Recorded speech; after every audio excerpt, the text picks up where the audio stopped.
What if the biggest financial mistake you'll ever make doesn't feel like a mistake at all? It feels normal, expected, even responsible. You graduate, you get a job, you start earning, and slowly, without noticing, your entire life gets built on payments, not ownership, not freedom, just payments. Let's say you're 25, living in the US, UK, or Canada. You make around $60,000 a year. After taxes, that's roughly $3,500 a month in your bank account. Now let's look at your normal life.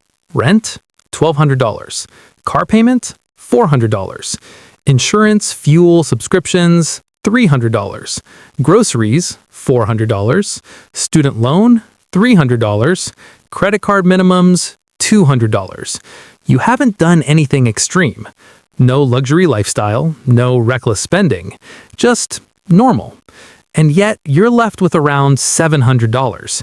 That's your margin, your buffer, your future. But this is where something subtle happens. Because that $700 doesn't feel like opportunity, it feels like pressure. Here's the part most people never question. Every major part of your life is designed to be financed. Education? Loan. Car? Loan. House? Mortgage. Even your phone? Monthly payments. The system doesn't ask, can you afford this? It asks, can you afford the monthly payment? That's a completely different question.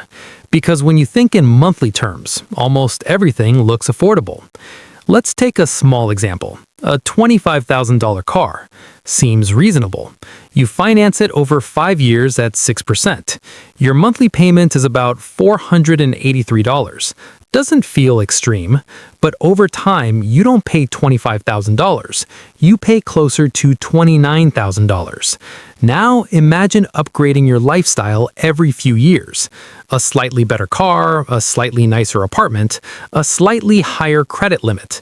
Each decision feels small, but stacked together, you're committing your future income before you even earn it. So why do people do this? It's not stupidity, it's psychology. Humans naturally prioritize the present over the future. A comfortable life today feels more real than financial freedom 10 years from now. There's also social pressure. Your coworkers drive decent cars. Your friends travel.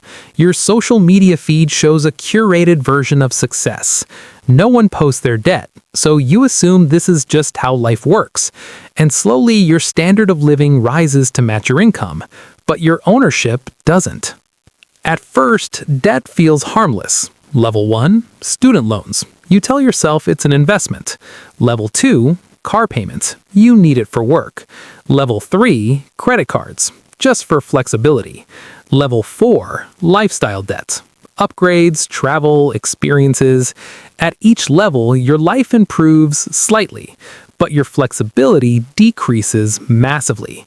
Because now your income isn't yours anymore. It's already assigned before you even wake up. Fast forward 10 years. You're earning more now, maybe $90,000, but your expenses grew with you. Bigger apartment, better car, more subscriptions, higher expectations. Your margin didn't grow. It just moved. And this is the trap. From the outside, it looks like progress. Inside, it feels like running in place. You can't easily quit your job. You can't take long breaks. You can't take risks. Because too many parts of your life depend on consistency. Not growth, not opportunity, just stability. Financially intelligent people don't think this way. They don't ask, can I afford the monthly payment? They ask, what is this costing me in flexibility? They understand that every fixed expense reduces future choices. So instead of upgrading quickly, they delay. Not because they can't afford it, but because they value optionality more than comfort. They treat income increases differently. Instead of expanding lifestyle immediately, they expand margin first. Because margin is what creates real freedom. None of this means you shouldn't have a car, or a decent place to live, or enjoy your life. That's not the point. The point is awareness. Most people don't realize how early their financial future gets locked in, not by one big mistake, but by a series of small, reasonable decisions. So the question isn't how much debt is okay, it's how much of your future are you willing to pre-spend? Because once your income is committed, your options quietly disappear.